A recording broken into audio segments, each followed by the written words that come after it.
2011 में जारी विकीलीक्स के दस्तावेजों के हवाले से कहा गया है कि अलकायदा ने कई यात्रा संबंधी दस्तावेज और छिपने का ठिकाना हासिल करने के लिए दिल्ली के निजामुद्दीन में स्थित तबलीगी जमात के हेडक्वार्टर का इस्तेमाल किया था। कुछ लोगों का मानना है कि तबलीगी जमात कट्टरपंथ के लिए बेहद उपजाऊ जमीन है। तबलीगी जमात को लेकर दावे भी ये किए जा रहे हैं कि आतंकवादी संगठन लश्कर तैयबा के सूडानी सदस्य हामिर मोहम्मद ने तबलीगी सदस्य के तौर पर पाकिस्तान का वीजा लेने की कोशिश की थी। वहीं सोमालिया के मोहम्मद सुलेमान बारे ने भी भारत से पाकिस्तान जाने के लिए यही तरीका अपनाया था। बात इतने पर ही खत्म नहीं होती। बोस्निया हर्जेगोविना में अलकायदा के कमांडर अबू जुबैर अल हैली भी इसी जमात की मदद से बोस्निया से पाकिस्तान पहुंचा था। इसके अलावा कई देशों की वॉच लिस्ट में शामिल सऊदी नागरिक अब्दुल बुखारी निजामुद्दीन की तबलीगी मरकज आने में कामयाब रहा था। आपको ग्लासगो एयरपोर्ट पर हुआ हमला शायद याद हो।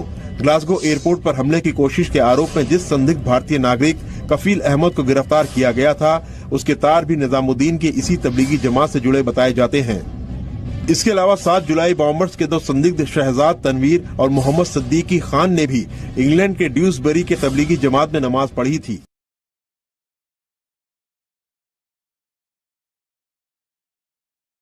पूरी दुनिया में इस्लाम, पूरी दुनिया में उन 57 देशों में जहां किसी गैर मुस्लिम को रहने का अधिकार ही नहीं है, वो भी छोड़ दीजिए। पूरी दुनिया में इस्लाम जो जलील हो रहा है, जो ख्वार हो रहा है, जो उसके खिलाफ हालात बने हुए हैं, उसके लिए खुद मुसलमान जिम्मेदार हैं। और इस सब के बावजूद कि आप क्या कर रहे हैं, आईएस की तस्वीरें आती हैं। कभी वो पानी में डुबो के मारते हैं, कभी लाइन से जमीन पर लिटा के लोगों को मारते हैं। मैं तो फिर भी ये कहूंगा कि सरकार ये भी भले ही कितनी भी राष्ट्रवादी हो, लेकिन इनके अंदर भी वही डीएनए है। क्या ट्रेजेडी है कि कोई बड़ा लीडर, चाहे वो हैदराबाद का जाहिल हो या वो जो रामपुर में पढ़ा लिखा बताता है अपने आप को, किसी ने एक बात को इस ईमानदारी के साथ, अगर 1 मिनट के लिए भी तुम मुसलमान हो और मोहम्मद पे तुम्हारा यकीन है और कुरान मजीद पे यकीन है, शरिया पे यकीन है, तो 1 मिनट के लिए तो तुमको अपने मुंह से यह कहना चाहिए कि हिंदुस्तान का मुसलमान, पढ़ा लिखा मुसलमान, इंजीनियर, डॉक्टर इस देश से भाग करके आईएस को ज्वाइन कर रहा है। और जिन्हें तुम काफिर कह के मांग रहे हो, वो काफिर तुमको रोक रहा है, मत जाओ मत जाओ, तुम्हारा मुस्तकबिल जहां है वहां नहीं है। बाकायदा फौज लगाई जा रही है, पुलिस लगाई जा रही है, खुफिया पकड़ के वापस ला रहा है, भाई वहां मत जाओ।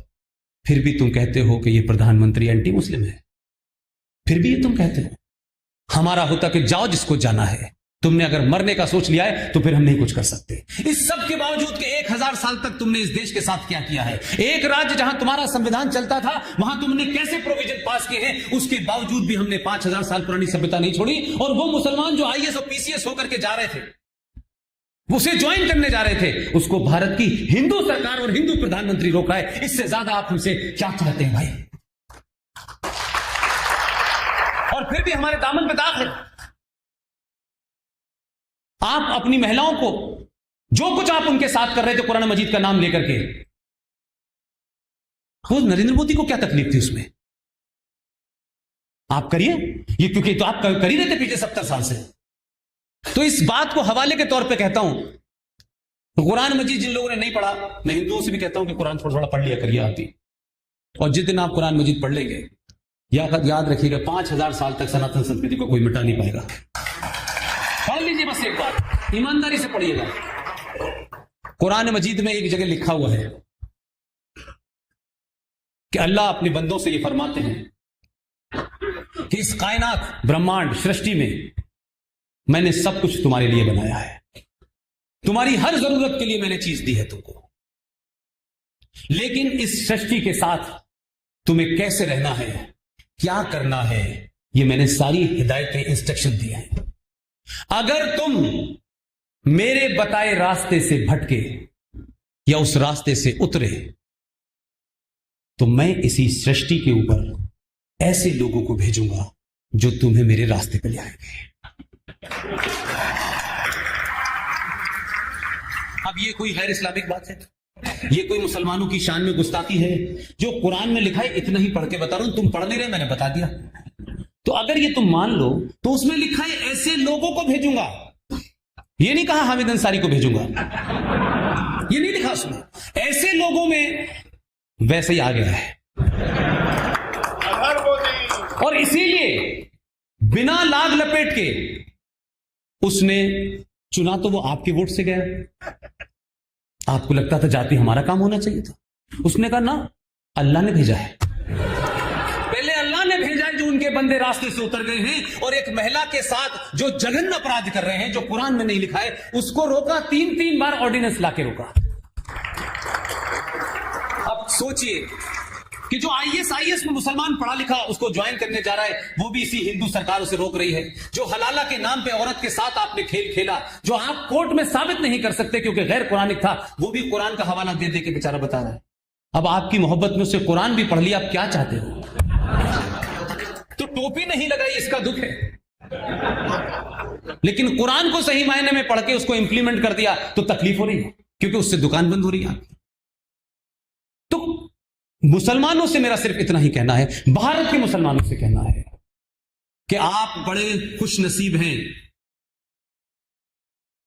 आपको गर्व भी नहीं होना चाहिए, इस धरती का एहसानमंद होना चाहिए। इस धरती ने कभी रंग के और शक्ल के और मजहब के नाम पे किसी के साथ अन्याय नहीं किया है। इतने अत्याचारों के बाद 700 साल तक जो अत्याचार किए जिन लोगों ने, आप उनको अपना हीरो मानते हैं। आप औरंगजेब रोड और बाबर रोड रखने पे गर्व महसूस करते हैं, जिन्होंने धर्म के नाम पे इस देश की मेजॉरिटी में माओ बहनों के साथ क्या किया है। हम उस दर्द को भी सीने में लगाने के बाद कभी हमने सामूहिक तौर पर सड़क पे फैसला करने का नहीं सोचा। बार बार 15 मिनट के लिए झूठ मत मांगो। ये जो शौक हो गया है कि हमारे धैर्य और हमारे तहम्मुल का इम्तिहान तुम 15 मिनट से मत लो यार। बहुत हमने कोशिश की कि हम इसका जवाब न दें, लेकिन समाज में सब कोई गांधी जी नहीं है, कुछ गॉड से भी होते हैं।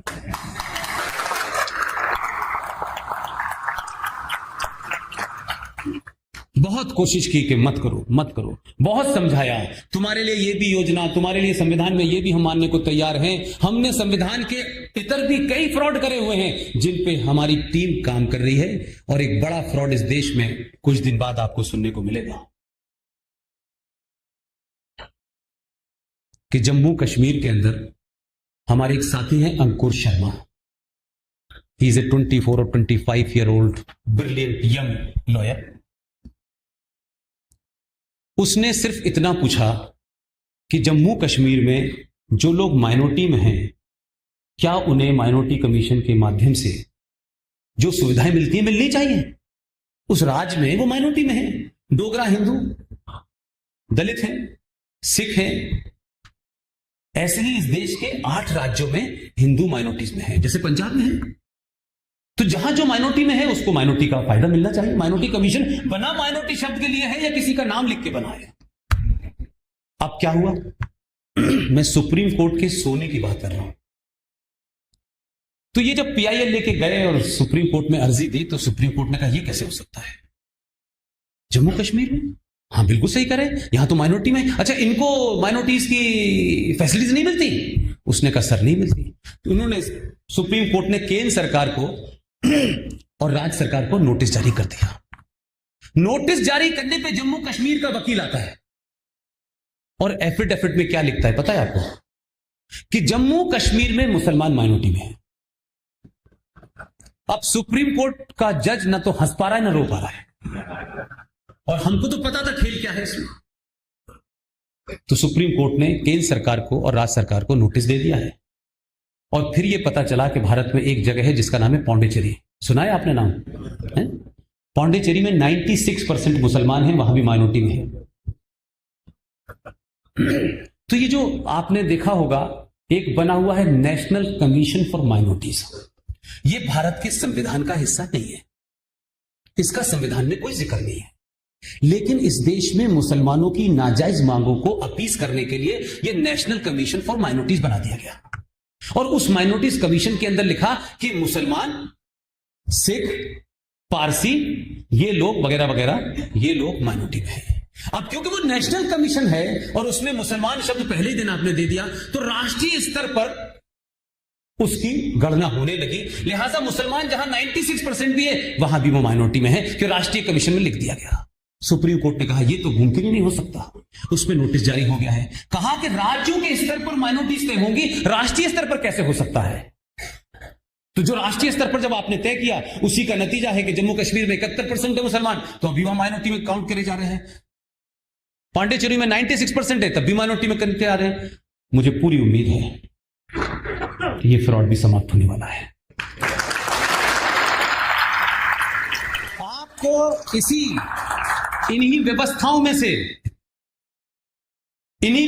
में से बारीक सी लाइन ढूंढनी होगी और उसी को हथियार बनाना होगा।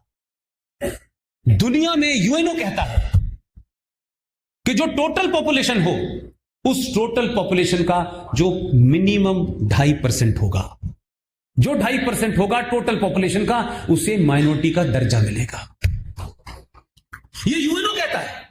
और आपके यहां गोपाल स्वामी अयंगर, उनकी रिपोर्ट, पटेल जी की रिपोर्ट पे जो बातचीतें हुई हैं दोनों मुस्लिम लीडर से पाकिस्तान बनने के बाद, उन्होंने कहा क्योंकि मुसलमान यहां से चले गए हैं और जो यहां रह गए हैं, कहीं यहां का हिंदू अपने उस गुस्से के कारण यहां के मुसलमानों पे कोई जाने अनजाने अत्याचार न कर दे, तो हम इसको मानने को तैयार हैं। तो उन्होंने कहा नहीं, हमें कुछ स्पेशल पावर मिलने चाहिए। तो गोपाल स्वामी अयंगर ने कहा है, यह डिबेट है, उन्होंने कहा कि यह बात दोबारा मत कहिएगा आप लोगों ने धर्म के नाम पर देश लिया, हजारों लोगों को मारा, पूरे साउथ के अंदर मैं अपना मुंह नहीं दिखा पा रहा, और आप पाकिस्तान बनाने के बाद हमसे कह रहे हैं कि हमें विशेष अधिकार चाहिए।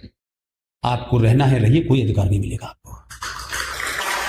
लेकिन क्योंकि गोपाल स्वामी अयंगर, पटेल, इनकी बातों का महत्व नहीं है, महत्व तो उनका था विजनरी का, जो अकेले देश चला रहे थे। लिहाजा ये फ्रॉड शुरू हो गया। तो ये जो बना माइनॉरिटी कमीशन, ये तो इंदिरा गांधी के जमाने बना। और आप अगर चीजों का सीक्वेंस देखेंगे, एक मुस्लिम लीग थी जिसने पाकिस्तान बनाया, ये सच है कि नहीं है, वो पाकिस्तान चली गई। जो यहां छोड़ गए मुस्लिम लीग को, उन्होंने रातों रात अपने नाम के आगे लगाया ऑल इंडिया मुस्लिम लीग। वो सिमट के अब केरला चली गई। तो जब वो केरला चली गई तो मुस्लिम पॉलिटिक्स के लिए कोई नई दुकान खोलनी थी। तो श्रीमती इंदिरा गांधी ने मुसलमानों से कहा कि एक नई दुकान खोलो। मुस्लिम लीग तो बंद हो गई, क्योंकि तो हमें सेकुलरिज्म का बुखार है कि जब तक हम मुसलमान हिंदू नहीं करेंगे तो वोट नहीं मिलेगा। तो उसी 1973 में एक एनजीओ बनाई गई, उस एनजीओ का नाम है all India Muslim personal law board. ये मात्र एक एनजीओ है, लेकिन टेलीविजन पे कांग्रेस के एक लीडर कहते हैं कि इसका जिक्र कुरान शरीफ में है। अब आपके पागलपने की कोई हद हो सकती है, कोई कुछ भी कहने को तैयार है। तो समय समय पे हमारे देश में यह हुआ। तो जो टॉपिक है, इस टॉपिक पे मेरा सिर्फ इतना ही कहना है, आपने लिखा है भारतीय संविधान, पहले तो यही तय हो जाए कि ये भारतीय है कि नहीं। हिंदुत्व तो बहुत बात की बात है, राष्ट्रवाद तो बहुत बात की बात है। इस संविधान को बहुत लोगों को बुरा लग सकता है। दुनिया में हर चीज की समीक्षा हो रही है, किसने क्या किया, किसने क्या नहीं किया।